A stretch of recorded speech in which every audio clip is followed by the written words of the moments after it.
and welcome to the issue at hand. My name is Elizabeth Cannon, and I'm the Executive Director at the Lowell Association for the Blind. And today we're joined by some healthcare professionals that's going to talk about different types of positions and what those functions for each position are. And we have a wonderful panel today, so I'd like them each to introduce themselves. Oh, thank you. Yes, I'm Elizabeth Hale, and I am the Chief of Clinical Services at Lowell Community Health Center. And I'm Elaine Bussey, and I'm the Director of Clinical Services at Circle Home. And I'm Lindsay Marino. I am the Manager of Community Health Programs at Lowell General Hospital. Well, thank you for joining us today. Wanted to try and discuss some types of positions that you all see every day that the patient might not understand what each of those positions might be. And why don't we start with you, Beth, about some, I'm always thinking about what is a nurse practitioner and what's the difference between that and some of the other nursing positions that we might hear about, but we don't really know what they do. Sure, yeah. So a nurse practitioner is an advanced practice registered nurse who typically have gone through advanced master's level education and also has completed a number of hours in clinical settings to include pediatrics, primary care. Typically you'll see a nurse practitioner practicing in primary care, maybe in family medicine where they see some pediatric and also adult patients. There are some nurse practitioners who also specialize. So OBGYN is a specialized area where you may see nurse practitioners as well as a certified nurse midwife who typically is a nurse practitioner but who has had specialty training in midwifery and can treat and also deliver babies. Wow. Yeah, so that's and then, a registered nurse typically, so not a nurse practitioner but a registered nurse typically will be educated at either the associate level or the baccalaureate level or the master's level. And there's a number of different programs and trainings that nurses will go through, but typically at this point most nurses are trained at the bachelor's level, and many go on to get their master's, and some actually go on and get their doctorate degree. Wow. Specializing in advanced practice nursing, but not necessarily practicing as a clinical advanced practice ARNP nurse practitioner. Mm-hmm. So there's a lot of ways one can get into nursing, and then there's a lot of things one can do once you're in the field of nursing, which is really what makes it a really dynamic and great career. Great. Elaine, can you tell us, does your organization use nurse practitioners, or what types of positions do you folks use? Right. We don't use nurse practitioners at this point. Our nurses are trained specific in the environment for home care, which is a specialty in and of itself. They really need to understand a really comprehensive plan of care for patients. They need to be able to assess the patients along with their home environment. They work a lot with the families. So the areas that they really focus on are nurses in the home care environment work as case managers. So they're really focusing on making a plan for the patient to resolve whatever health issue they're dealing with, making sure that they are safe and can manage in their home. They also are pulling in if they need additional home support, such as Meals on Wheels or personal care services. They're coordinating all those services before we would discharge the patient from that. And in that, we have many specialty areas that we work on in home care.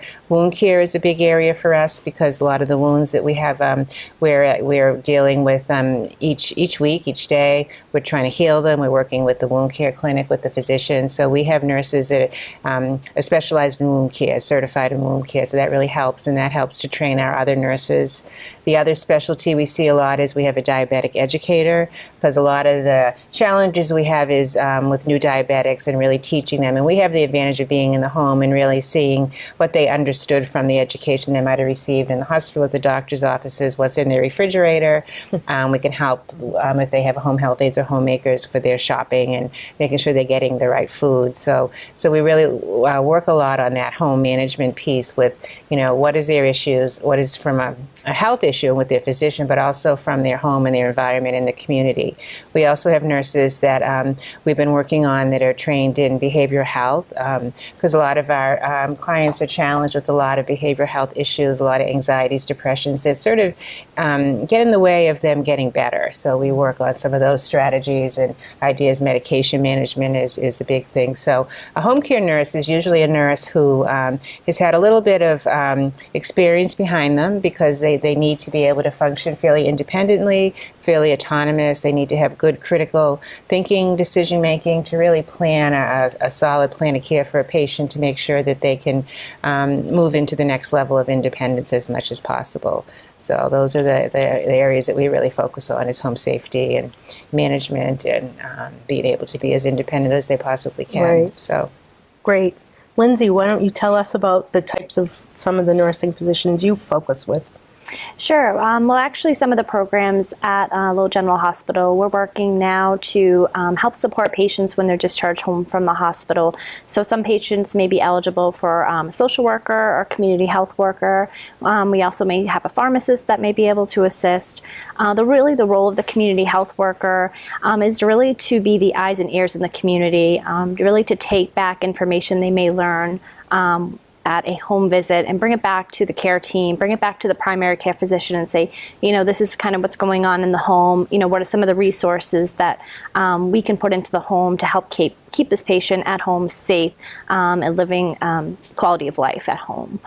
We also have social workers that may be assigned, maybe a patient's having difficulty with financial aspects. They can't afford their medications, they can't afford transportation to get to see their primary care. So we try to connect them with resources in the community to get them what they need. The pharmacist may also see them inpatient, do some medication teaching, med reconciliation. If they have a respiratory illness, may do some inhaler teaching. And that, if the patient's eligible, can also follow them into the home. If the patient needs help at home, filling a Medi-Planner, they can make sure they get them the resources ongoing from a local pharmacy to help do that. Well, it sounds like a full slate of resources available from the hospital right back into the house. What other types of positions do you all work with other than the nurse or the nurse practitioner? Well, in home care, it's interdisciplinary. So we also have social work that work with the patients if they're having challenges in the home environment or they need longer-term services. They help kind of get them to that next level. We also have physical therapists, and they're very helpful in the home because, again, they can see the home environment, the barriers that they may have with, cluttered homes, or maybe they have too many scatter rugs. That's always a physical therapist sort of suggestion, as you have too many scatter rugs and things that could cause falls. So they're doing that home assessment.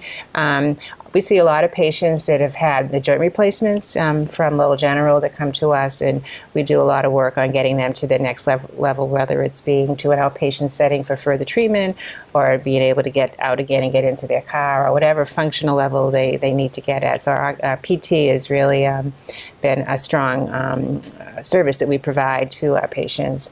We also have occupational therapy, which occupational therapy is really more assisting patients with their daily routines and getting them be able to bathe and reach and be able to do all the things, we call them the ADLs, the activities of daily living, all the things that we take for granted that when we have a disability or a problem, they become difficult to do. They also look at making sure they can, if they want to get back to preparing meals and making sure how their kitchen is set up and working with them on those daily activities so they can be as independent as possible. And then we also provide speech therapy in the home. So those patients that have had maybe a recent stroke or some kind of disease process that has affected speech, they'll be working with them on speech and language and sometimes swallowing issues. Speech therapists also work on. And then in addition, we provide home health aid services, so the personal care, the bathing, dressing, working on an exercise program that the physical therapist might have needed them to do. So it's a really comprehensive plan of care, and we meet as an interdisciplinary team and talk about the patient's case and where it's going and what we need to do to get them to where they need to be. So. And do you do that also? Yeah, so in the Community Health Center in Lowell, which is, we're really a primary care center, we're a multi-specialty clinic.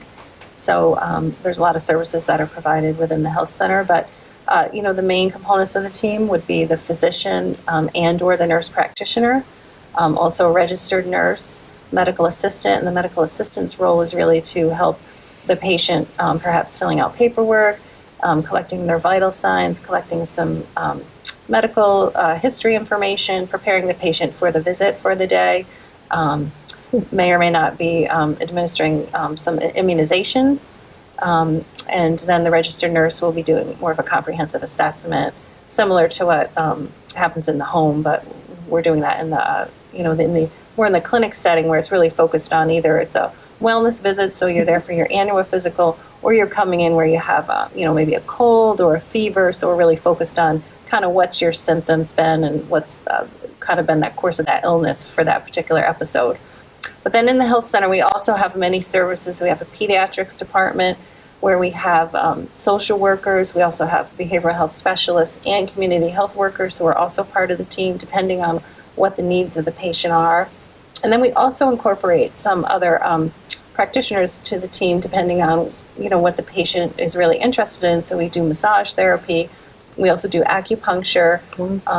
And we really focus on kind of putting the patient in the middle and what really their needs are and what are their health beliefs. And we try to service whatever they need to do. So a lot of patients really benefit from acupuncture as it relates to maybe chronic pain or substance use disorder. That's also another service that we offer at the Community Health Center. We have a really comprehensive program. We have peer counseling, peer coaches, case managers, case workers. We do a lot under one roof. And then we also do some work in the home, so specific to patients who have asthma.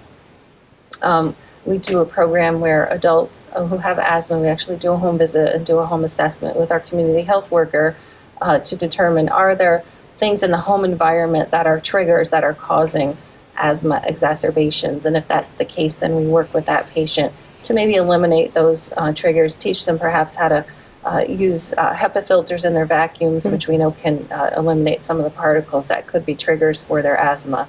So community health worker and a nurse team actually going into the home. So, as was described earlier, when you're in the home, you certainly get a different picture, and you're able to help the patient in a way that perhaps you can't in a 15, 20-minute clinic visit. I know when I've been in the Lowell Community Health Center, there's a large pharmacy as soon as you walk in. There is. Which is not usual, right, for a hospital-type setting. So how do you incorporate the pharmacists included with the folks that are getting services there? Yeah, thanks. That's a really good question. So those patients who do come in and are prescribed medications, typically what happens is if you're seeing the nurse practitioner or the physician and we decide together that you're going to be on a certain medication, I'm able to actually electronically put that order in. So most of the time, by the time you go downstairs to leave for the day, you can actually check out at the pharmacy and get your medication and kind of be on your way, so you don't have to make another stop to another pharmacy. Sure. Do you see that folks that have that option to get one stop and you don't even have to go to another pharmacy, that they follow through more on with the prescriptions? Yeah, we do know that if you can, kind of get all the services in one place, it's certainly much more convenient, particularly if you have transportation issues. Sure. So if you're taking public transportation and, you really can't be making multiple trips, or if you have children in tow, that can complicate it if you're going from place to place. So, and if you don't feel good, you don't have to make another stop, huh? Yeah. And what about you, Lindsay, at Lowell General? I'm not sure, do they have a pharmacy at Lowell General for outpatient stuff, or most people take their prescriptions and get them filled elsewhere? Most people take their prescriptions and get them filled elsewhere. There are pharmacies in the area that if they can't get to the health center, if they're not affiliated with that, a lot of pharmacies in the area are turning to pharmacy delivery programs, which is very convenient. A pharmacist might, actually be willing to do a home visit for some of these people just to get them set up in the right, are bubble packs better? What works best for the patient? If the patient has arthritis, can they open the bottles? So they'll look at little things like that to make sure they're as compliant with their medications as they should be. Is that something new? I don't remember hearing that recently. I feel like in the last few years it's definitely new, and all the pharmacies are starting to implement that program. So it's really great. As someone who works with the blind, it's always an issue for people to get to the pharmacy, as well as to be able to make sure they're able to open and they know which prescription is which. So to have somebody that does that, Yeah. that would be quite helpful for fantastic. people Yep. that have low vision Yeah. or blindness. Yeah, we find Absolutely. in the home that we developed a list of pharmacies that do deliveries and also do the pre-packaging, because that makes such a big difference. And plus, you can see if they forgot to take it, you'll Yeah. notice that pre-packaged one is Absolutely. still there, so we can manage it better. But that's a big challenge for home and getting them. We go in to see the patient after we go from the hospital, and we want to look at all their meds and do some teaching, and they haven't been able to get them yet. And so these home delivery programs, I think, are increasing. I think you're right; it's a fairly new thing that Yeah. they're seeing the need for that, and Yeah. families definitely are seeing the need as a better way to manage medications for patients. And one of the other things you all mentioned, case managers, that as part of I hadn't thought about that as part of a health team. How do you see that?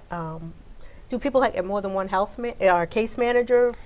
They could. Yeah. Different agencies will have different case Is that managers. confusing for the patient? It can be. Yeah. Yeah. Sometimes patients can say, so-and-so came, they'll confuse agencies. So really, I think we're all identifying that's an issue right now. So we're trying to find ways to better connect in the community. That's a big challenge. So whatever try to, communicate through telephone, through in-person case conferences with different agencies, really try to coordinate the care with other agencies in the community. So we're not duplicating services too. Sure. Yeah. And I know this is probably you don't know, but how is things going to change? I mean, things are always changing in healthcare, and they've changed a lot over the last few years. Do you see changes coming? Yeah, and I think everyone knows that at a national level, we certainly have challenges at our healthcare system in this country. And one of the things that we really need to focus on is really value and making sure that it's more focused on wellness and health rather than reactive, wait till you get a disease and then we're going to, wrap all these services around you. But how do we really get into the community, partner with other agencies to make it more of a wellness focus, prevention focus, healthy eating, exercise, those types of things rather than, again, waiting for someone to get diabetes and then Sure. treating the illness. We certainly have a lot of work to do, and in Massachusetts, we are in a state where we are, I would say, kind of leading the way related to how are we looking more at health outcomes and looking at how do we manage populations and how do we, work together to coordinate care so we're not duplicating and we're not confusing patients. Yeah. 'Cause we're in the system and we get confused. Yes. True. Good point. So as much as Yeah. we can demystify it and take some of that confusion out Sure. and really, have people really understand the system and understand how to navigate it, people will be healthier and they'll be weller. Absolutely. And I think just to echo kind of what you're saying, I think the approach is going to be more of a person-centered care to involve the patient in the care plan, meet them where they're at, what are their goals, and trying to work with them in that way.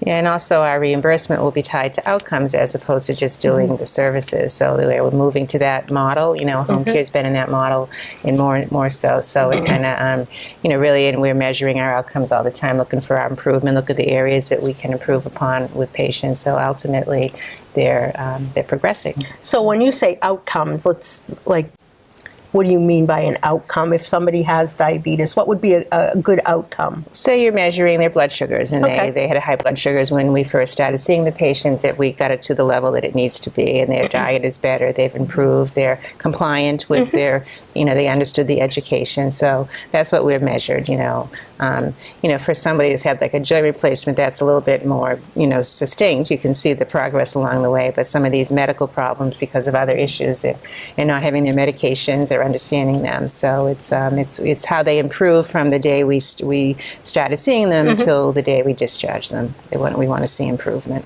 Yeah. Yeah.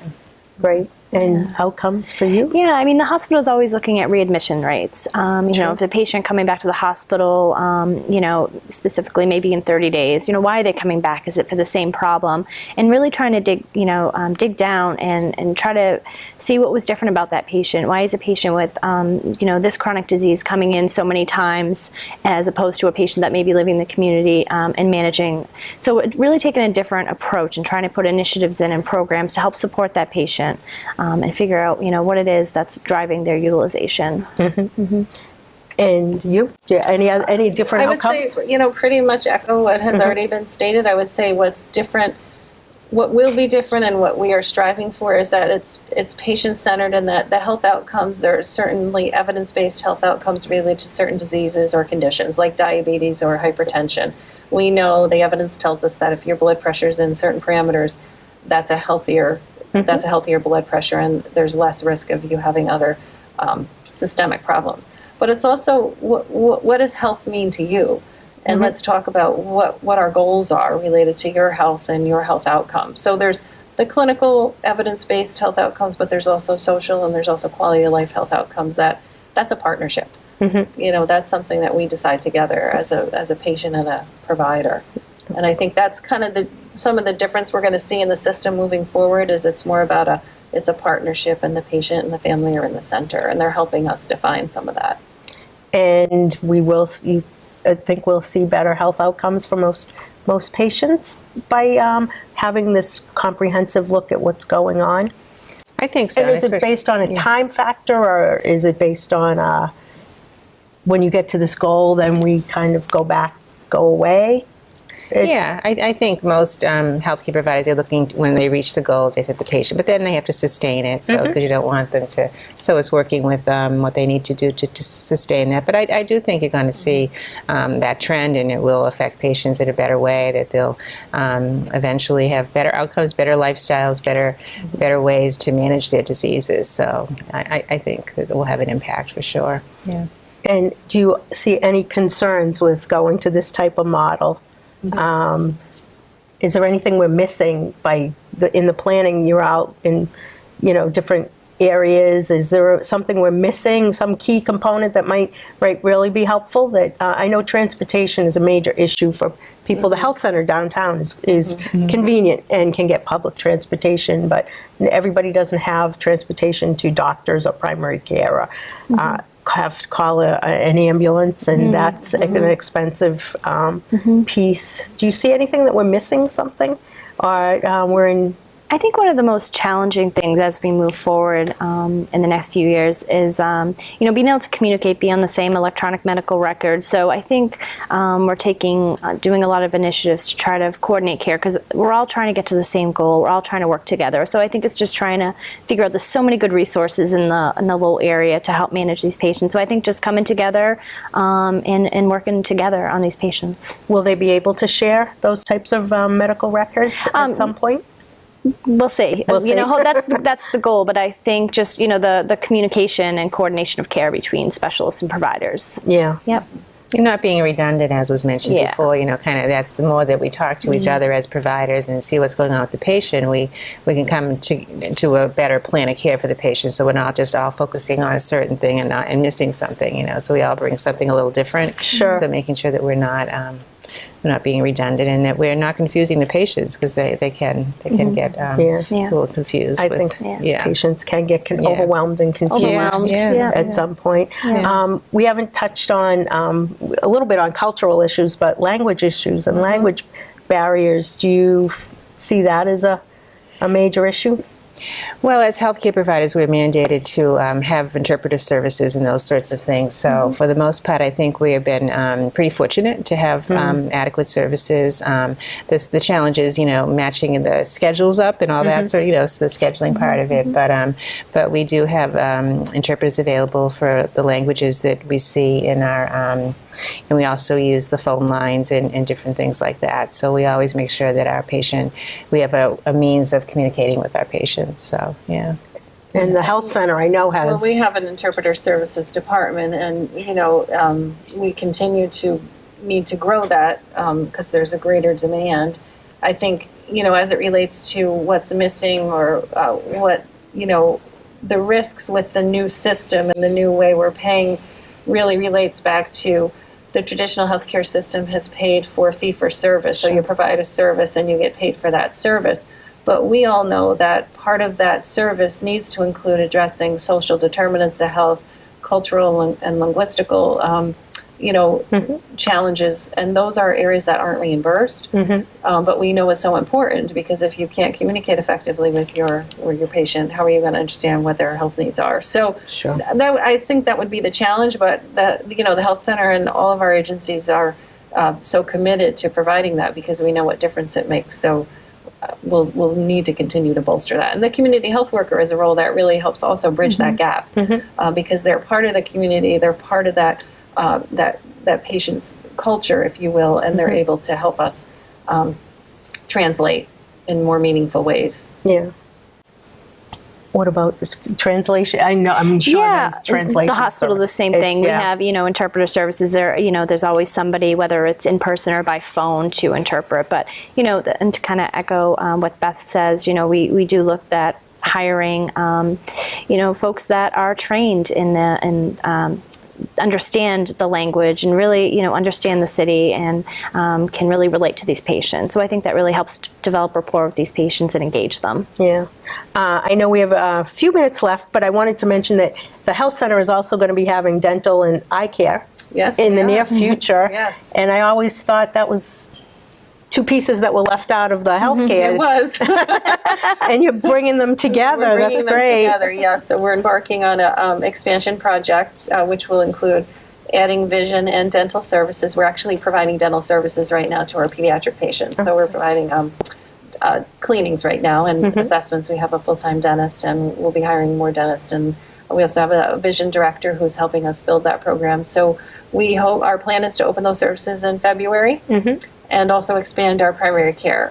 So one of the areas of expansion is our walk-in center. So we really realize that patients need to come in when they need to come in, and it doesn't always relate to when they can get an appointment. So we're also expanding our walk-in center. So those are key areas. And with that will come expansion of the interpreter services department, more community health workers to support those programs, but definitely an unmet need in our community. So we're really excited to have those services opening very soon. Do you see that as a lacking, that people don't have access to eye care and dental? Oh, definitely. Yeah, because I think that would it's be a whole great. different You're right. Environment. There's no coverage, and oftentimes can't get an appointment. Right, and dental care especially is so lacking, so important, because it does affect overall health and, and especially nutrition if they don't have proper way to eat food and stuff like that. So, yeah.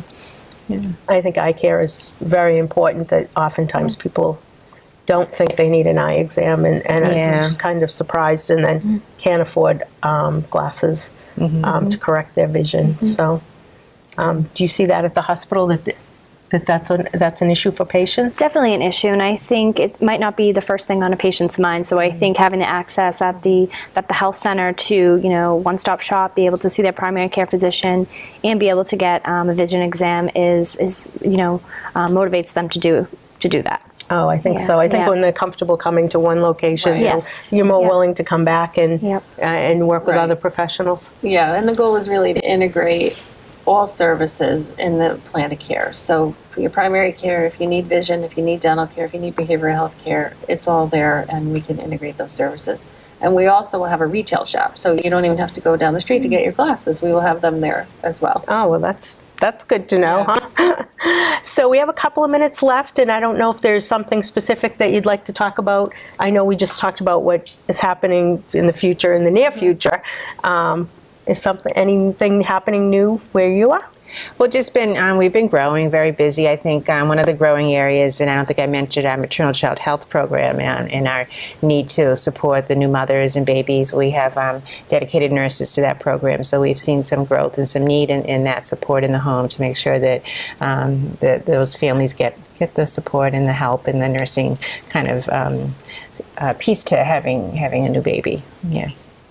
Yeah, some of the programs we're looking to expand, a chronic disease program, really looking at disease specific and creating guidelines for them, how to manage a heart failure patient in the community, how to manage a patient with respiratory disease or kidney disease, and really trying to be proactive and preventative, to help have better outcomes. Wow, this has been a fascinating discussion, and I'm really feeling really good about what's happening in Lowell with healthcare coming in the near future and the services that you all provide. So we'd like to thank you for watching The Issue at Hand, and see you next time.